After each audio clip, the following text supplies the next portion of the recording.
জয় গুরু।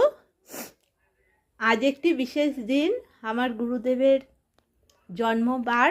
আজ শুক্রবার, ঠাকুর অনুকূলচন্দ্রের জন্মবার।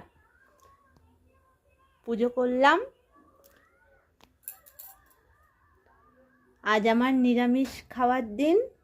আজ সারাদিনই আমি নিরামিষই খাবো।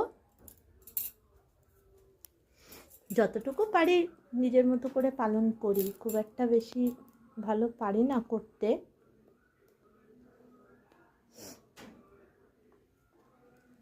অনেক মন্দিরে আজকের দিনে সৎসঙ্গও হয়, অনেক বাড়িতেও আজকের দিনে সৎসঙ্গ হয়।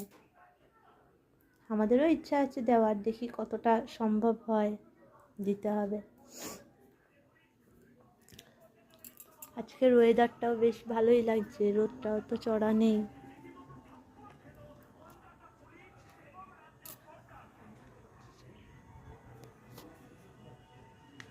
জয় গুরু।